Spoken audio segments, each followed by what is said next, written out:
도메인 이름 사이에 변환하는 함수에 대해서 살펴보도록 하겠습니다.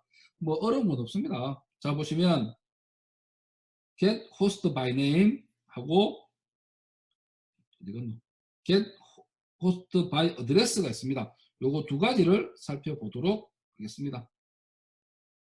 첫 번째 get host란다 by name입니다. 그러니까 도메인 네임을 보고 내가 알아내겠다는 거예요. 맞죠?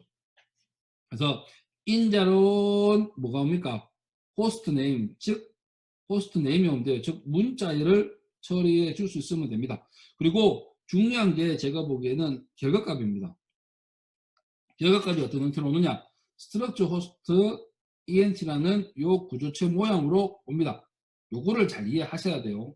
그래서 그 다음에 이제 천천히 읽어보면 get host by name의 함수의 인자로 도메인 이름의 정보를 전달하면 해당 도메인의 서버 정보가 host ENT 구조체 변수에 채워지고 그 변수의 주소값이 반환이 됩니다. 자, 포인트잖아요. 그래서 이렇게 생각하시면 되고, 아이고, 자, 이게 중요한 게 요거를 이해하는 건데, 자, 지금 구조체에 하나, 둘, 셋, 넷, 다섯 개의 종류가 있습니다. 하나씩 살펴봐야 되는데, 하나 살펴보고 뒤쪽에 있으니까 뒤쪽에서 다시 한번 살펴보도록 할게요. 처음에는 뭐 오피셜 네임, 도메인 네임, 엘리어스 리스트라고 해서 이름이 하나만 주어진 경우도 있지만 알게 모르게 두세 개도 주어진 경우가 종종 있습니다. 뭐 딴딴딴 네이버닷컴이라고 해서 딴딴딴 네이버닷컴만 쓰는 건 아닙니다. 여러 개의 호스트, 도메인 네임을 가질 수 있습니다. 그리고 호스트 어드레스 타입이 있고 랭스가 있습니다. 타입은 IP, 버전, 뭐 포냐, 6가 가능이고 그거에 대한 크기 있고 그 다음에 어드레스 리스트라고 자 여러분들이 따따따 네이버닷컴을 들어갔을 때 컴퓨터가 한 대겠어요? 컴퓨터가 여러 대겠습니까? 실제로 따따따 네이버닷컴에 www 네이버닷컴에 들어가면 실제 상대편 그 컴퓨터 있죠? 따따따 네이버닷컴 그 컴퓨터는 여러 대가 있습니다. 분산 처리예요. 한 명만 들어오는 게 아니고 수천 명, 수만 명이 수만 명이 들어오다 보니까 한 대의 컴퓨터는 감당이 안 되니까 이거를 분산 처리합니다. 그리고 한 대의 서버가 죽더라도 다른 서버가 그거를 땜빵이라고 그러지만 땜질을 해줍니다. 그래서 한 대의 컴퓨터가 문제가 생기더라도 다른 컴퓨터가 보완해 주기 때문에 따따따 네이버닷컴이 일반 우리가 생각하는 뭐 네이버 서버가 뻗었다 이런 경우는 거의 만나기 힘듭니다. 그렇게 하나 상식 알고 계시면 되고 IP는 도메인 이름에 비해 상대적으로 변동이 심하다 때문에 프로그램 코드상에서 서버의 IP를 직접 코드로 입력한다면 서버의 IP가 변경될 때마다 컴파일을 다시 해야 하는 번거로운 사항이 발생한다. 그러나 상대적으로 변동이 덜한 도메인 이름을 이용해서 서버에 실행할 때마다 IP를 어두우게 구현한다면 서버의 코드를 재컴파일할 필요가 없다. 아까 했던 말인데 어떤 말이냐면 내가 지금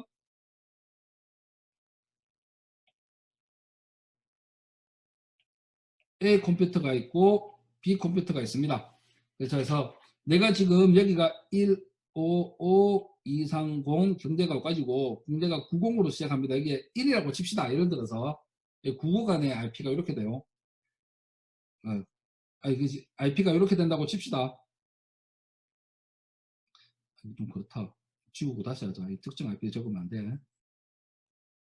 자, 111, 222, 333, 444라고 칩시다. 예를 들어서 자 이렇게 IP가 있고 여기에서 내가 지금 뭐 게임의 업데이트 같은 걸 해야 돼요. 그러면 딱 111, 222, 333, 444에 접속을 해라 했습니다.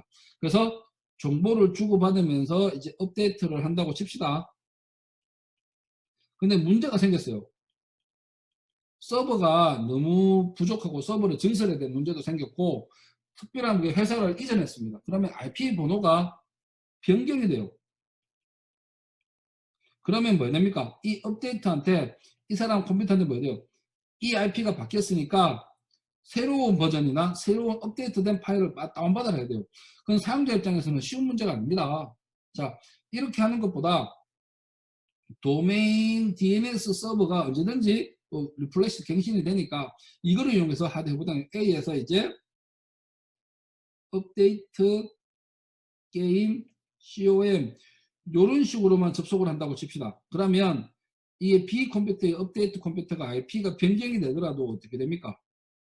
DNS에서 연결만 해주면 야가 언제든지 첫 번째 IP, 만약에 변경이 되면 두 번째라고 칩시다.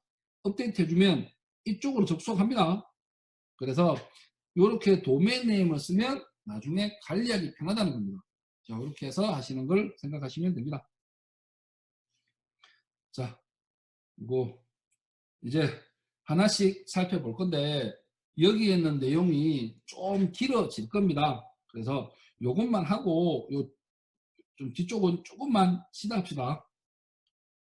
자, 이제 첫 번째 자료 구조에서 하나 쭉 보시면 이런 게 있던데 이런 걸 하기 전에 여러분들이 먼저 아셔야 될 게 있어 가지고 그것만 간단하게 보겠습니다.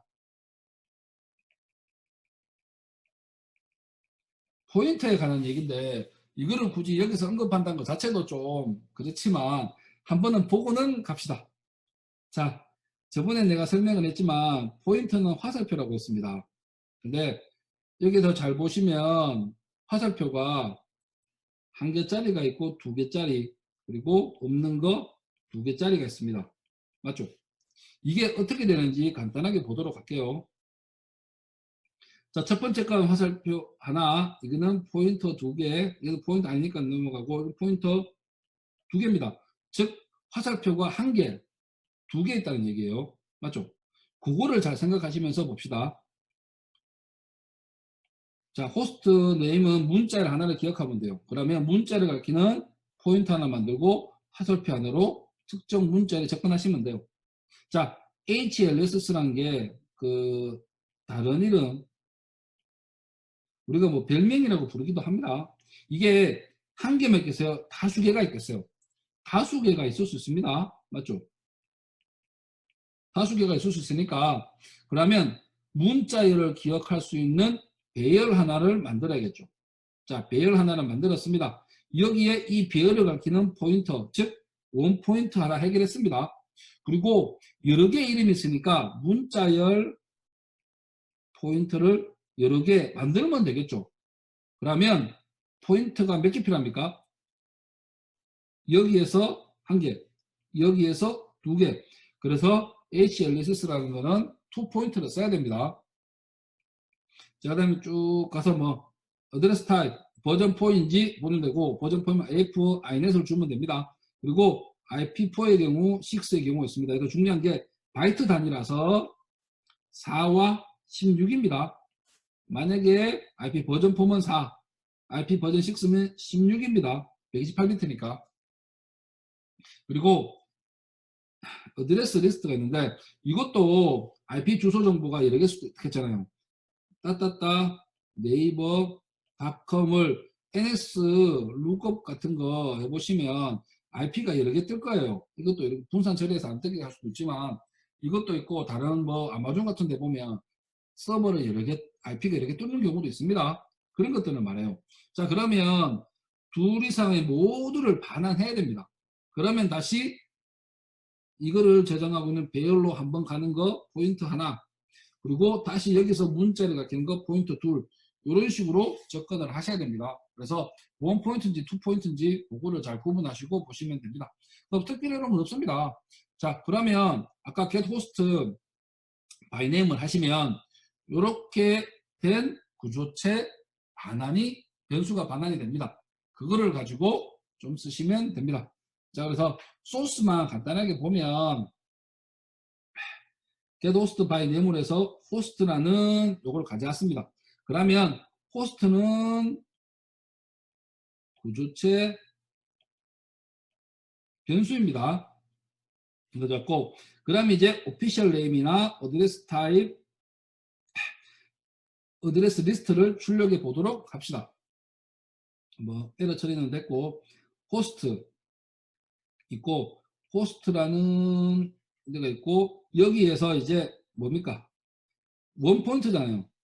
자, 원포인트니까 요 안에서 hname을 바로 출력하면 됩니다. 맞죠? 그래서 화살표 한 개를 쓰시면 되는 거고 그리고 화살표 한 개를 썼잖아요. 화살표 한 개를 쓰면 이거는 배열입니다. 배열에서 인덱스로 접근하시면 되는 겁니다. 그렇죠? 그 다음에 어드레스 타입 있고 뭐 호스트 어드레스 리스트 보면 이것 때문에 똑같은 게 이거는 그냥 두 개 출력이니까 넘어간다 치는데 호스트 어드레스 리스트는 또 배열입니다. 원 포인트입니다. 맞죠? 이것도 쉽게 말하면 하나의 포인트 같이 작동하잖아요. 그래서 투 포인트 쓰는 거하고 원 포인트 쓰는 거하고 포인트를 안 쓰는 거하고는 다 구분을 하셔야 돼요. 잘 하셔야 되니까 그것만 중요하지 뭐 특별히 뭐 복잡한 문제는 없을 겁니다. 자, 그래서 요 그림을 이해하시면 돼요. 자, 헤드리스트 포인트 하나 있고 여기서 이 원소를 가리키고 싶잖아. 그럼 여기 있는 문자열 출력이니까 뭐 하면 돼요? 인덱스 i 0, 1 이런 식으로 내려가면 되잖아요. 그래서 그 출력을 하시는 겁니다. 자, 그리고 실제 예제 소스는 보면 이런 식으로 됩니다. 그리고 추가적인 설명을 조금만 더 하면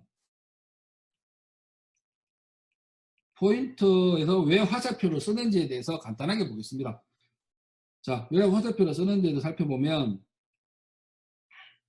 int x는 5, int 포인트 p는 $x, 그래서 포인트 p는 5가 되고 x도 5가 되죠. 요거는 기본적인 형태입니다. 그림을 그리시면 x가 있고 p가 있고 같습니다. 그래서 포인트 p 화살표 p니까 여기에는 5가 출력이 되겠죠. 자, 그런데 구조체의 경우와 비교를 해보려고 해요. 자, 제가 하나 물어볼게요. 그러면 이 환경에서 p 화살표를 하면 왜 안 될까요? 자, 이게 지금 오화입니다. 우리 굳이 이거 쓰지 말고 화살표를 그리자. 왜 안 될까?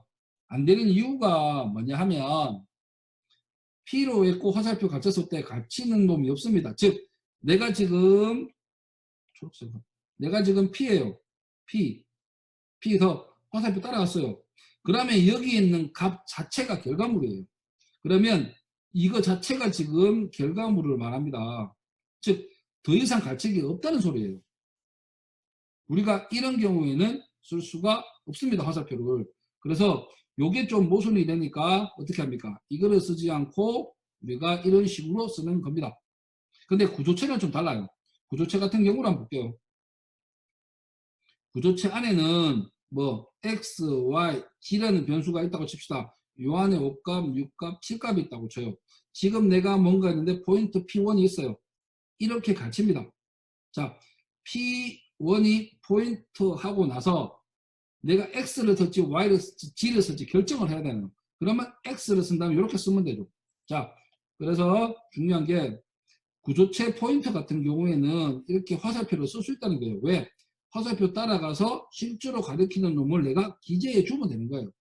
그래서 여기 소스에도 분명 호스트 이렇게 엘리어스 같은 거 쓰시는 이유가 화살표가 가능한 이유가 이런 이유입니다. 그래서 여러분들도 나중에 이게 프로그램적인 요소를 지금 제가 설명하는 게 좀 그렇기도 하지만 이렇게 해서 원 포인트, 투 포인트 관한 걸 좀 이해하시고 쓰시면 좋겠습니다.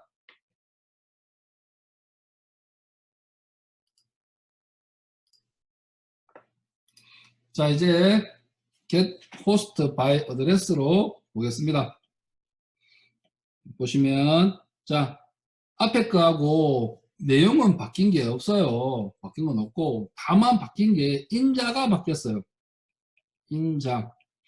인자만 바뀌었습니다. 왜 바뀌냐면 by address니까 주소를 보고 아까 여기에 이 특정 구조체 하나를 반환합니다. 그러니까 들어가는 게 IP 어드레스를 받으면 되죠. 근데 IP 어드레스는 문제가 뭡니까? IP 버전 4인지 IP 버전 6인지 그거를 알아야겠죠. 자, 그래서 랭스하고 패밀리에 대해서 인자가 두 개가 더 추가가 되는 게 답니다. 복잡한 거 하나도 없어요. 앞에 거하고 똑같아요. 자, 그렇게 해서 보시면 됩니다. 자, 앞에 것도 똑같아. 뭐 소스에 대한 설명은 내가 굳이 할 필요 없을 것 같습니다. 앞에 거하고 똑같은 거니까 중요한 게 화살표 하나 2차원 포인트하고 요거 붙는 거 요것만 다르지 앞에 거하고 똑같습니다. 뭐 특별히 붙는 것도 없으니까 쉽게 접근하시면 됩니다. 그리고 밑에서 보면 이 IP 어드레스를 치니까 그에 맞는 그 구조체에서 내가 원하는 것을 출력하시면 돼요. 자, 이렇게 해서 한번 보시면 됩니다. 자, 그래서 혹시나 다른 걸, 아이고, 이거 잘못 봤다. 잠깐만. 자, 아까 우리 했던 거 하나는 봅시다. 핀 같은 거 한번 해볼게요. 핀 같은 거, 따따따, KNU 외식, 네이버, 우리 아마존, COM. 자, 핑 날아가죠. 핑 날아가면서 어떻게 합니까? 실제 이게 뭡니까? 이게 전체 도메인 네임의 도메인 네임은 실제 아까 이미지 뭐 네이션 뭐 저런 이름이네요. 저런 이름이고, 그리고 앞에 게 붙은 건 호스트 컴퓨터를 말하는 거니까, 그리고 핑을 가는 거 보니까 뭐 방화벽 같은 걸 안 박아놨네요. 자, 이렇게 좀 보시면 됩니다. 그리고 하나를 더 해볼게요. NS lookup, 이게 DNS 이름 보는 건데, 따따따 아마존.com을 치시면 아마존.com에서 보시면 우리 내 쪽에 하는 얘기고, 코미슬램이 이렇게 아마존.com이고 앞에 호스트 컴퓨터 두 개 붙고 그 다음에 IP 어드레스가 하나로만 썼는데 이거를 따로 뭐 처음부터 분산 처리해보네. 이렇게 보는 게 NS 룩업을 하겠습니다. NS 룩업이 DNS 이름을 보는 겁니다. 자, 이렇게 하는 것도 있으니까 한번 나중에 실습하면서 실제 여러분들이 프로그램 짜고 나온 결과물하고 이거하고 한번 비교해 보시는 것도 좋을 것 같습니다. 자, 그리고 여기서 질문 시간은 이게 끝나고 나서 하도록, 이제 9장 보도록 할게요.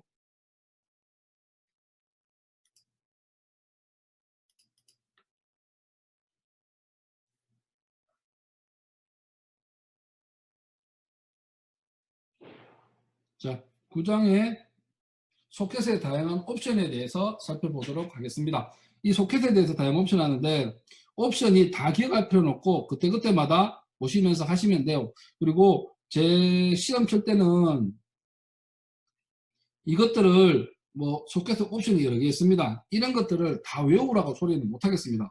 오픈북으로 할 거예요. 그러니까 여러분들 이거 외우고 그러지는 마십시오. 내가 필요한 게 뭔지, 필요한 게 이거라면 그거를 여기서 보고 프로그램 작성하시면 되는 거예요. 자, 그렇게 좀 하시면 됩니다. 자, 소켓의 특성을 변경할 때 사용하는 옵션 정보 드립니다. 이러한 소켓의 옵션은 계층별로 분류되며 레벨 옵션들은 IP 프로토콜, 이 레벨은 TCP, 이 레벨은 소켓에 대한 일반적인 옵션들로 구성되어 있습니다. 그래서 원하시는 것들을 보고 쓰시면 돼요. 그리고 get은 뭐겠습니까? 정보를 얻는 거, set은 정보의 설정입니다. 요거 두 가지를 하시면 되는데, 그리고 요거 두 개만큼은 에러하고 타입은 변경이 불가능합니다. 즉 TCP가 한번 정해지면 TCP로 써야 되는 거고 UDP로 한번 정해지면 UDP로 써야 되는 겁니다. 타입 변경은 불가능합니다. 그렇다고 해서 여기 있는 거를 전부 셋이 가능한 건 아닙니다. 여러분들이 여기 있는 설정을 마음대로 바꾸시면 OS 측면하고 네트워크 네트워크 측면에서 값이 뭐 좀 안 맞다 싶으면 이 값을 무시는 좀 하고 무시하고 원래 최소한의 커트라인 정도의 최소한의 값은 그대로 갑니다. 그래서 셋을 할 수 있다고 해서 무조건 바뀔 수 있다고는 생각하지 마시기 바랍니다. 네트워크 상황에 따라서 OS나 소켓단에서 설정을 해서 그 값으로 그냥 가는 경우도 있습니다. 여러분들이 바꾸더라도 그거를 유념하고 좀 보시면 좋겠습니다. 자, 그래서 처음에 get 소켓 옵션에 대해서 보는데 당연히 소켓 옵션, 소켓이 붙어야겠죠. 소켓이 붙는 거고 into 레벨이 뭐냐면 확인한 옵션의 프로토콜 레벨 전달입니다. 이게 요 레벨입니다. 요거를 전달하는 거고 그 다음에 int opt name 있는데 확인한 옵션의 이름 전달 요거를 말하는 겁니다. 옵션의 name. 자, 그 다음에 출력을 하는 값하고 변수의 주소값의 전달인데, 자, 길이, 버퍼의 크기를 담고 있는 요게 두 개가 더 붙습니다. 자, 그래서 첫 번째는 어떤 소켓인지, 그 다음에 레벨, 옵션 네임, 두 개는 값에 대한 어떤 형태를 출력을 해달라고 이렇게 지정하시면 돼요. 자, 앞에 표에서 제시한 프로토콜 레벨과 옵션 네임이 두 번째, 세 번째에 전달되어 해당 옵션의 특정 정보를 얻어오는 게 get socket 옵션입니다. 이렇게 보시면 되고. 자, 그 다음에 set socket 옵션입니다. 이거는 뭐예요? 값을 설정하는 거예요. 똑같습니다. 똑같고 요거 두 개는 뭡니까? 값을 읽어오는 게 아니라 설정하는 내용입니다. 그러니까 요거 두 가지는 여러분들이 직접 입력으로 값을 설정하셔야 됩니다. 앞에 편에서 제시한 프로토콜 레벨과 옵션 네임이 두 번째, 세 번째, 이 두 번째, 세 번째 전달하고 해당 옵션의 등록 정보를 변경하는 게 set socket 옵션입니다. 뭐 앞에 거하고 비슷한 거니까 그렇게 보시면 되고. 자, 그리고 C 언어에 대한 측면적인 얘기인데 왜 컨스트 상수화가 붙는지 여기서는 상수화가 없습니다. 그거 정도는 좀 구분하셔서 보는 것도 좋을 거라고 생각합니다. 컨스턴트는 상수화니까 보고. 자, 그 다음에 실제 예제를 한번 보겠습니다. 자, 그래서 소켓을 두 개 만들었어요. 소켓을 두 개 만들고 하나는 스트림, TCP, 그리고 UDP를 만들었습니다. 그리고 이거 두 개의 값을 출력해 봤어요. 파일 디스크립트니까 0과 1 같은 걸 저장하고 있을 거예요. 자, 그러면 처음에 TCP는 1, 그리고 UDP는 2를 출력했네요. 그 다음에 get socket 옵션으로 그 소켓 옵션 레벨 하고 타입을 내가 불러오기로 했습니다. 그리고 값은 어떻게 합니까? 여기에 저장을 합니다. 그리고 여러분들이 혼동하는 게 스테이트 이게 결과값이 이 결과값이 스테이트는 잘 보셔야 될 게 스테이트는 실패와 성공의 유무를 보여줍니다. 그래서 조심해야 될 게 이 스테이트가 결과값이 여러분들이 원하는 소켓 타입이 아니라는 걸 꼭 아셔야 돼요. 맞죠? 그걸 기억하셔야 되고, 그리고 출력물은 잘 보시면 소켓 타입에서 출력을 합니다. 그리고 이 소켓 타입도 이렇게 출력을 하는 거예요. 그리고 이거는 정수니까 정수라고 왜 보이드 포인트가 붙는지도 알았으면 좋겠습니다. 왜냐면 지금 내가 숫자가 올 수도 있고 다른 형태가 올 수도 있어요. 뭐 문자로 올 수도 있고 숫자가 올 수도 있잖아요. 그러면 가장 좋은 게 뭡니까? 보이드 포인트로 명시를 한 다음에 그에 맞춰서 차후에 뭐로 바꾸면 돼요. 이거를 다른 캐스팅 연산자 같은 거 써가지고 원하는 타입으로 바꾸면 돼요. 그래서 그런 거를 하나 꼭 기억하시면 좋겠습니다. 그래서 보겠습니다. TCP 소켓에 소켓 레벨 옵션 네임을 쳐보니까 1이 나왔고 밑에 거도 똑같이 해보니까 2가 났습니다. 즉 정상적으로 제대로 get 옵션 소켓 옵션을 해가지고 값을 읽어왔습니다. 그 다음에 버퍼의 크기를 확인해요. 입출력 버퍼가 있잖아요. 소켓 안에는 입력 버퍼와 출력 버퍼 두 개가 존재합니다. 이거를 아까 쉬었다 나오는 걸로 해서 입력 버퍼 닫는 거, 출력 버퍼 닫는 거 둘 다 같이 닫는 거 또 같이 해봤습니다. 자, 그래서 여기서 볼 게 뭐냐면 소켓 레벨은 이거고 샌드 버퍼, 리시브 버퍼 즉 이거 두 가지를 보도록 했습니다. 자, 출력을 해보니까 이렇게 설정이 돼요. 자, 이것들은 솔직히 우리가 디폴트 값으로 잡아주는 경우가 많이 있습니다. 그래서 특정 값이 있는데 운영체제와 상황에 따라서 값이 조금은 바뀔 수 있을지언정 확 바뀌지는 않을 겁니다. 거의 이거와 유사한 값이 나올 거예요. 운영체제마다 조금씩은 달라요. 이게 운영체제 특징에 따라서. 자, 하여튼 입출력 버퍼를 출력해 보니까 이렇게 나왔습니다. 그래서 입력 버퍼의 크기, 출력 버퍼의 크기를 요 함수를 통해서 값을 여기에 전달하고 이거의 크기는 이거고 결과물을 여기에 전달하고 크기는 요거입니다. 그래서 출력을 해보니까 이런 식으로 용량이 나왔습니다. 그 다음에 get을 또 하는데 get에 관한 거를 쭉 한번 해봤습니다. 해보고 나서 쭉 보는 건데 set을 해봤는데 이 set은 지금 안 나와 있지만 위에서 값을 설정했습니다. 여기서는 지금 위에 소스는 안 나오지만 3K 정도로 값을 했어요. 즉 1024 곱하기 3을 한 소스로 만들었습니다. 그러면 3K가 나와야 돼요. 맞잖아. 3K가 나오는데 실제 값을 출력해 보니까 6144, 6144가 나왔습니다. 자, 중요한 게 이겁니다. 그래서 입출력 버퍼는 상당히 주의 깊게 다루어야 하는 영역이기 때문에 실행 결과에서 보이듯이 코드에서 요구하는 바가 완벽하게 반영되지 않습니다. 운영체제나 소켓단에서 최소한 지켜야 될 룰은 지키면서 갑니다.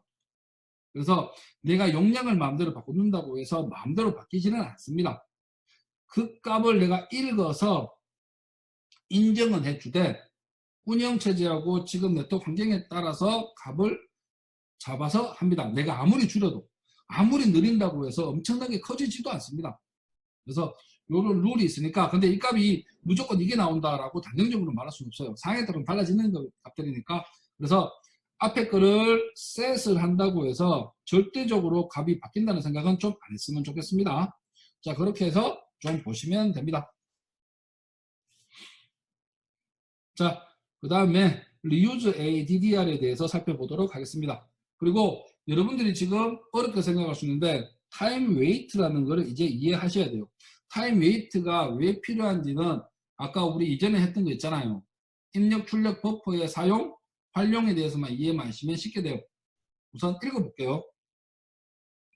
서버 클라이언트에 상관없이 TTP 소켓에서 연결의 종료를 목적으로 포웨이 핸드세이킹의 첫 번째 메시지를 전달하는 호스트 소켓은 타임 웨이트 상태를 거친다. 타임 웨이트 상태를 거치는 게 중요한 게 서버나 클라이언트나 상관없습니다. 먼저 첫 번째, 즉 첫 번째 메시지를 전달하는 호스트에 속겠습니다. 그래서 서버가 되든 클라이언트가 되든 타임 웨이트 상태를 거칩니다. 타임 웨이트 상태 동안에는 해당 소켓이 소멸되지 않아서 할당받은 포트를 다른 소켓으로 할당할 수 없다. 이게 나옵니다. 이제 이 이유를 한번 살펴볼게요. 자, 이게 정말 중요한 거니까 제대로 이해하셔야 됩니다. 왼쪽 그림에서 호스트 A의 마지막 에크가 소멸되는 상황에 대비해서 타임 웨이트 상태가 필요하다. 호스트 A의 마지막 에크가 소멸되면 호스트 B는 계속해서 P 메시지를 호스트에게 전달하게 된다. 자, 말이 있는데 그림으로 볼게요. 자, 지금 호스트 A가 먼저 포의 핸드셋에서 피니시를 보냈습니다. 피니시를 보내니까 B에서 뭡니까? 오케이, 좋다. 끊자. have close가 하나 이루어졌습니다. 자, 그 다음에 B 쪽에서 끊으려고 해요. 자, 핀을 보냈어요. 그리고 이 에크를 보냈습니다. 자, 에크를 받는 찰나 이 호스트 B 쪽은 이제 끊고 완벽히 돼서 끊으면 돼요. 근데 먼저 포의 핸드세이크를 먼저 시작한 놈은 좀 문제가 달라집니다. 자, 보면 쭉 가다가 이거 오케이 오늘 기다렸으니까 피니시를 보냈어요. 내가 중요한 게 에크를 보냅니다. 에크를 보내다가 이 에크가 소멸되면 어떻게 돼요? 그럼 B 입장에서는 어떻게 돼요? A가 지금 정상적으로 못 끊었네. 다시 핀을 보내야지가 돼요. 즉, 이 에크가 절대적으로 100% 전달된다는 보장을 못하니까 다시 핀을 보내야 돼요. 에크를 못 받으면. 그러면 그 시간을 인정해 주자는 겁니다. 내가 지금 파란색으로 자, 핀을 보냈어요. 에크가 때려놨어요. 그러면 다시 B가 핀을 보내겠죠. 그 시간을 요걸 인정해 주는 게 타임 웨이트 시간입니다. 즉, 둘 다 핀 에크를 완벽하게 다 받아야지 포웨이 핸드세이크는 이루어집니다. 그것 때문에 이런 식으로 다 받을 수 있는 타임 웨이트 시간을 줘야 돼요. 중요한 게 또 이겁니다. 서버 클래스 상관없습니다. 자, 타임 웨이트는 길어질 수가 있습니다. 아까 그림으로 다시 한번 설명하는 건데 잘 보시면 오케이, 굿. 이제 이쪽은 끊었습니다. 이제 반대로 핀을 보냈어요. 에크가 날아가다가 소멸됐습니다. 그러면 B 입장에서는 뭐예요? A가 끊었다는 소식을 못 받았는 것 같다. 응답이 안 오네. 그럼 다시 핀을 보냅니다. 그러면 뭐예요? A가 이제 정상적으로 에크를 보내면 여기서 끝나는 겁니다. 그리고 타임 웨이트를 재가동하는 시간, 여기 있겠죠. 이 에크가 전달됐다는 보장을 못하니까. 자, 이런 게 필요합니다. 자, 타임 웨이트는 필요하다. 그러나 실서비스 중인 서버의 경우입니다. 타임 웨이트이 문제가 될 수 있다. 그러한 경우에는 타임 웨이트 상태에 있는 포트를 할당 가능하도록 코드를 수정해야 된다라고 했습니다. 이게 어떤 얘기냐면 타임 웨이트라는 시간이 있죠. 자, 그러면 내가 프로그램이 P1이라는 프로그램이 있습니다. 실행해요. 그래서 소켓을 하고 포트를 내가 점유한 사항이에요. 그러면 내가 쭉 사용하고 있으니까 어떻게 돼요? P2라는 프로그램이 이 포트를 쓰려고 중간에 들어왔습니다. 들어오면 이 포트는 지금 타임 웨이트 시간이니까 비지가 되겠죠. 그러면 P2가 이 특정 포트를 못 쓰는 겁니다. 자, 왜? 타임 웨이트라는 이 시간 동안은 이런 일이 벌어집니다.